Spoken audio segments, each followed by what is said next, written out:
और नमस्कार दोस्तों, आपका स्वागत है आपके अपने YouTube channel DBC education classes में। तो आज के इस क्लास में प्रकाश का अपवर्तन से जो टॉप ऑब्जेक्टिव क्वेश्चन लाया है, जो कि बोर्ड एग्जाम में 2026 में आपके लिए रामबाण साबित होने वाला है। तो आज के इस क्लास में आप लोग जितना भी ऑब्जेक्टिव करा देते हैं, सभी ऑब्जेक्टिव को आप अच्छे तरीके से याद कर लीजिए और बोर्ड एग्जाम में अच्छे अंक आप ला सकते हैं।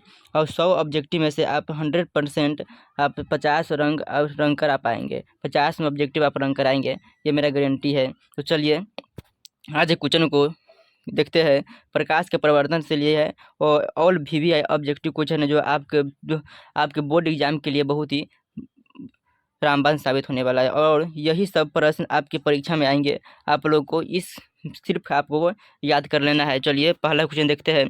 पहला क्वेश्चन है, प्रकाश प्रकाश किसका रूप है? प्रकाश किसका रूप है? पहला क्वेश्चन है, प्रकाश किसका रूप है? तो ये प्रकाश है, ये ऊर्जा का रूप है। आप लोग बी आंसर इसका बिल्कुल सही आंसर हो जाएगा। आप लोग प्रकाश किसका रूप है? एक ऊर्जा का रूप है। अगला क्वेश्चन देखते हैं, प्रकाश गमन करती है। प्रकाश कैसी गमन करती है? सीधी रेखा में गमन करती है। किसी रेखा में? सीधी रेखा में गमन करती है। तो इसका आंसर हो जाएगा सीधी रेखा में गमन करती है। इसका बी आंसर आप लोग याद रखिएगा। अगला क्वेश्चन देखते हैं, प्रकाश की चाल सबसे अधिक किस माध्यम में होती है? तो प्रकाश की चाल सबसे अधिक निर्वात में होती है। इसका ये आंसर आप लोग सही आंसर हो जाएगा। अगला क्वेश्चन देखते हैं, जब प्रकाश की किरणें किसी दर्पण से टकराकर पुनः उसी माध्यम में चली जाती है, तो उसे क्या कहते हैं? पुनः उसी माध्यम में लौटने की क्रिया को प्रकाश का प्रवर्तन कहते हैं।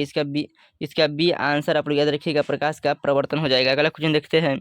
अगला क्वेश्चन है, प्रकाश की चाल होती है तो प्रकाश की चाल कितनी होती है? तो प्रकाश की चाल 3 गुना 10⁸ मीटर प्रति सेकेंड। इसका सी वाला आंसर सही हो जाएगा। अगला क्वेश्चन देखते हैं, प्रकाश की चाल सबसे पहले किसने ज्ञात की? तो प्रकाश की चाल सबसे पहले किसने ज्ञात है? रोमन ऑप्शन का सी हो जाएगा। अगला क्वेश्चन देखते हैं, 7वां क्वेश्चन है, प्रकाश किस प्रकार का तरंग है? प्रकाश किस प्रकार का तरंग? तो अनुप्रस्थ तरंग है। इसका ए वाला आंसर सही हो जाएगा। अगला क्वेश्चन देखते हैं, 8वां क्वेश्चन है, जिस वस्तु का अपना कोई प्रकाश नहीं होता है उसे क्या कहते हैं? जिस वस्तु का अपना कोई प्रकाश नहीं होता है उसे जिस वस्तु का अपना खुद का प्रकाश होता है उसे क्या कहते हैं? प्रदीप वस्तु कहते हैं। इसका बी आंसर करेक्ट आंसर हो जाएगा। और आप लोग इस चैनल पर पहली बार आए होते, चैनल को आप लोग सब्सक्राइब कर लीजिएगा और अपने दोस्तों को भी बता दीजिएगा इस चैनल को आप लोग सब्सक्राइब करने के लिए, ताकि ऑब्जेक्टिव को 100% तैयारी इस चैनल से कराया जाता है। तो आप लोग इस चैनल को सब्सक्राइब करिए, तभी आपको अगला वीडियो मिलेगा। चलिए अगला क्वेश्चन देखते हैं, लेंस की क्षमता का ऐसे मात्रक होता है। लेंस की क्षमता का ऐसे मात्रक डायोप्टर होता है। डायोप्टर, इसका ये वाला आंसर करेक्ट आंसर हो जाएगा। अगला क्वेश्चन देखते हैं, प्रकाश की किरणों के समूह को क्या कहते हैं? प्रकाश की किरणों के समूह को किरण पुंज कहते हैं। इसका करेक्ट आंसर भी हो जाएगा। अगला क्वेश्चन देखते हैं, उत्तल लेंस की क्षमता होती है। उत्तल लेंस की क्षमता कितना होती है?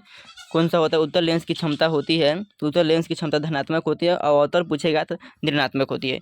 तो नीचे में अब अवतल पूछा है, उसमें उत्तर पूछा था, इसमें अवतल पूछा है, तो अवतल पूछेगा ऋणात्मक लगा देने से ये वाला आंसर सही करेक्ट आंसर हो जाएगा। अगला क्वेश्चन देखते हैं, उत्तल लेंस को क्या कहते हैं? उत्तल लेंस को क्या कहते हैं? उत्तल लेंस को अभिसारी लेंस कहते हैं। इसका ये आंसर सही हो जाएगा। अगला क्वेश्चन देखते हैं, उत्तल लेंस को क्या कहते हैं? अवतल लेंस को क्या, सॉरी अवतल लेंस, उत्तल लेंस पूछा था अभिसारी, अवतल लेंस पूछेगा तो अपसारी कर दीजिएगा। तो अपसारी किस ऑप्शन में दिया? ऑप्शन सी में दिया गया अपसारी। इसका सी आंसर सही हो जाएगा। अगला क्वेश्चन देखते हैं, निम्नलिखित में से कौन सा पदार्थ लेंस बनाने के लिए प्रयुक्त नहीं होता है? तो लेंस बनाने के लिए कौन सा पदार्थ प्रयुक्त नहीं होता है?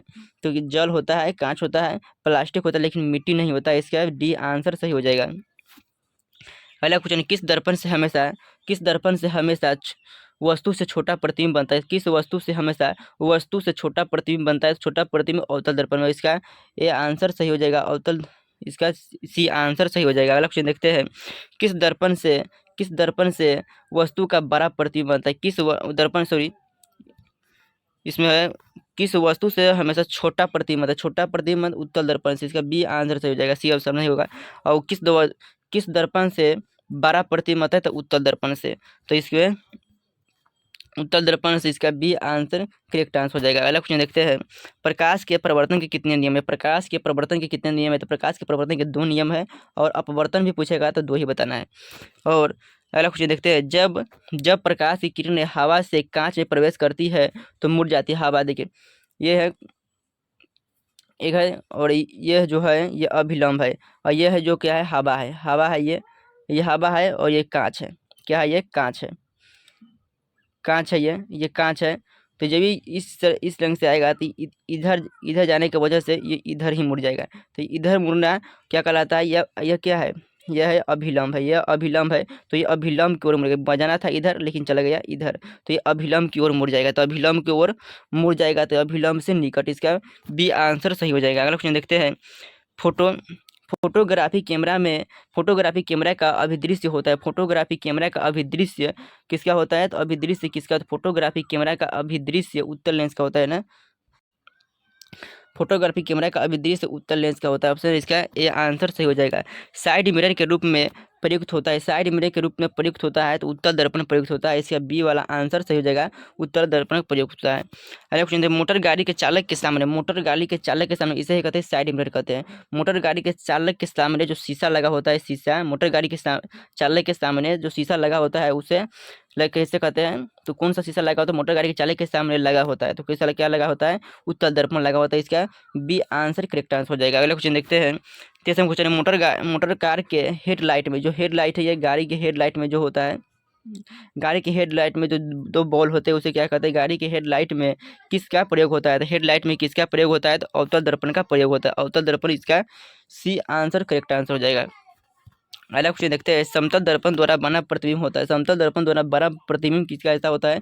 काल्पनिक होता है। इसका बी वाला आंसर सही हो जाएगा। अगला क्वेश्चन देखते हैं। सरल सूक्ष्मदर्शी में किसका प्रयोग होता है? सरल सूक्ष्मदर्शी में किसका प्रयोग होता है? सरल सूक्ष्मदर्शी में किसका?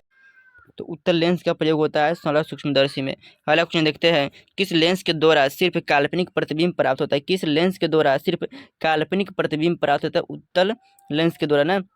किस लेंस के द्वारा काल्पनिक प्रतिबिंब प्राप्त होता है ना? किस लेंस के द्वारा काल्पनिक प्रतिबिंब प्राप्त होता है? तो इसका करेक्ट आंसर आप लोग याद रखिएगा। किस लेंस के द्वारा काल्पनिक प्रतिबिंब प्राप्त होता है, तो इसका आप लोग आंसर लिखिएगा। इसका आंसर हो जाएगा, ये देखिएगा, इसका आंसर होगा बी वाला, अवतल लेंस के द्वारा प्राप्त होता है। ऑप्शन इसका बी हो जाएगा, ठीक है ना। अगला क्वेश्चन देखते हैं। प्रकाश के नियम से निर्धारित होता है, प्रकाश के नियम से निर्धारित होता है आपतन कोण और परावर्तन कोण। इसका ए वाला आंसर सही हो जाएगा। काल्पनिक प्रतिबिंब होता है, काल्पनिक प्रतिबिंब कैसा होता है? सीधा। काल्पनिक प्रतिबिंब कैसा होता है? सीधा होता है। इसका याद रखिएगा, काल्पनिक प्रतिबिंब हमेशा सीधा होता है। काल्पनिक प्रतिबिंब कैसा होता है? सीधा होता है। तो आप लोग याद रखिएगा, सीधा होता है। ऑप्शन ये वाला सही हो जाएगा, आंसर हो जाएगा। अगला क्वेश्चन देखते हैं। लेंस में मुख्य फोकस की संख्या होती है, लेंस में मुख्य फोकस की संख्या 2 होती है। अगला क्वेश्चन देखते हैं। दाढ़ी बनाने के लिए कौन सा दर्पण का प्रयोग होता है? दाढ़ी बनाने में अवतल दर्पण का प्रयोग होता है, और दाढ़ी बनाने में अवतल दर्पण, इसका सी वाला आंसर सही हो जाएगा। अगला क्वेश्चन देखते हैं।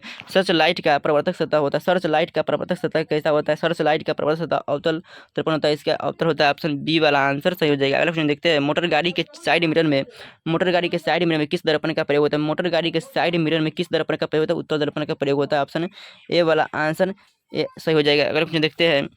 काल्पनिक प्रतिबिंब कैसा होता है? काल्पनिक प्रतिबिंब सीधा होता है, इसका ये आंसर सही हो जाएगा। काल्पनिक प्रतिबिंब सीधा होता है। एक उत्तल लेंस में होता है, एक उत्तल लेंस में होता है, ये उत्तल लेंस में होता है, ऐसा होता है उत्तल लेंस में। ये उत्तल लेंस में किनारे की अपेक्षा बीच में मोटा होता है, किनारे में पतला है लेकिन देखिए बीच में मोटा है, तो इसे क्या कहते हैं? उत्तल लेंस कहते हैं। किनारे की अपेक्षा बीच में मोटा है, इसका सी वाला आंसर सही हो जाएगा। अगला क्वेश्चन देखते हैं।